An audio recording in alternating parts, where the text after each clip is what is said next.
Look how polished. Well, that's polished.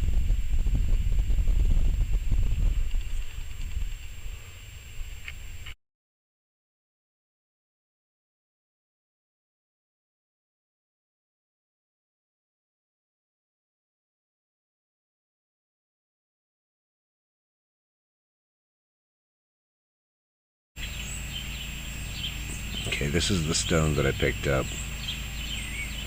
The reason that I kept it's because it had this polish on the edge of it here when I first picked it up. You usually don't find flint that's really been polished a lot. You might find slate and other stones and materials, but that's really hard to put an edge on.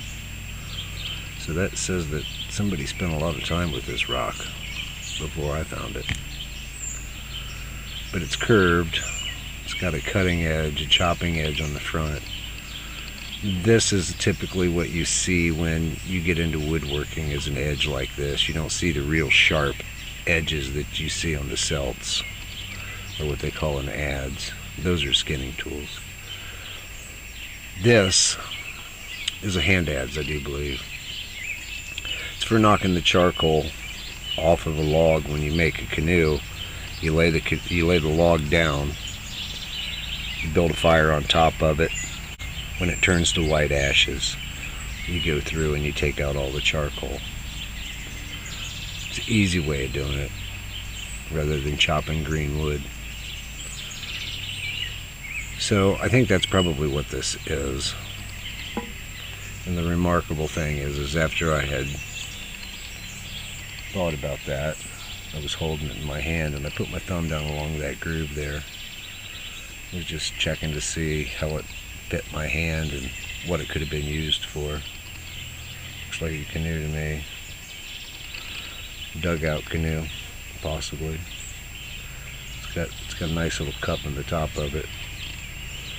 If you were on a kill site, say, and you had killed a deer, and the blood's draining out, you don't waste that.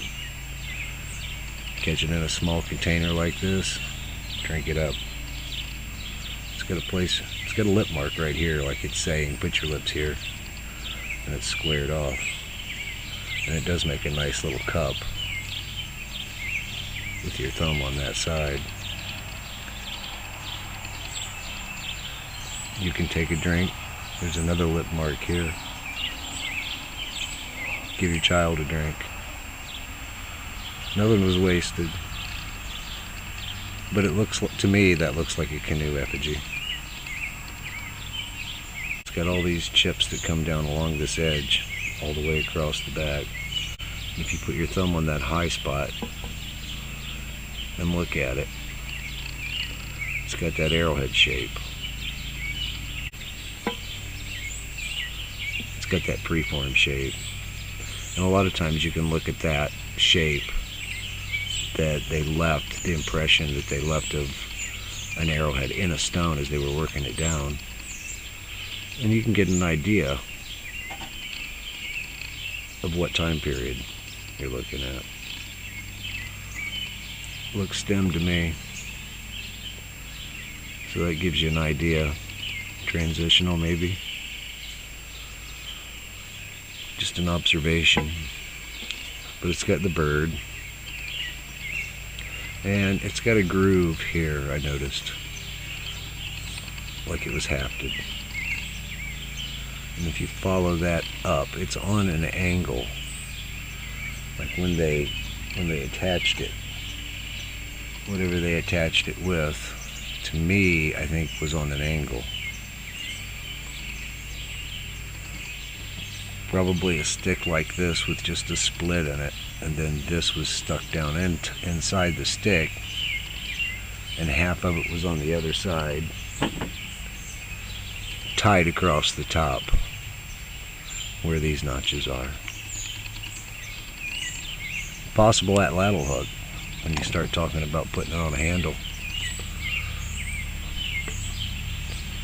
Probably was.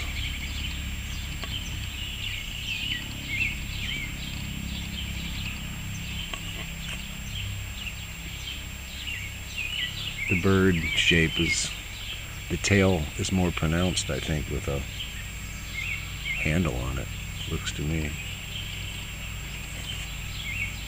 Moving on. And if you mount it in that position, you've got what looks to me like a snake head. I don't know what kind of snake head that is, but it's flat, like it's mad.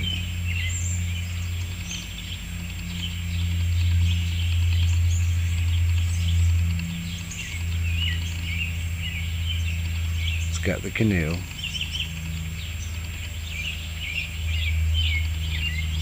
It's got the bird.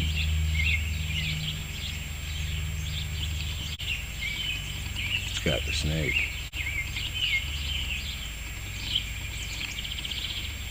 And it looks like a foot.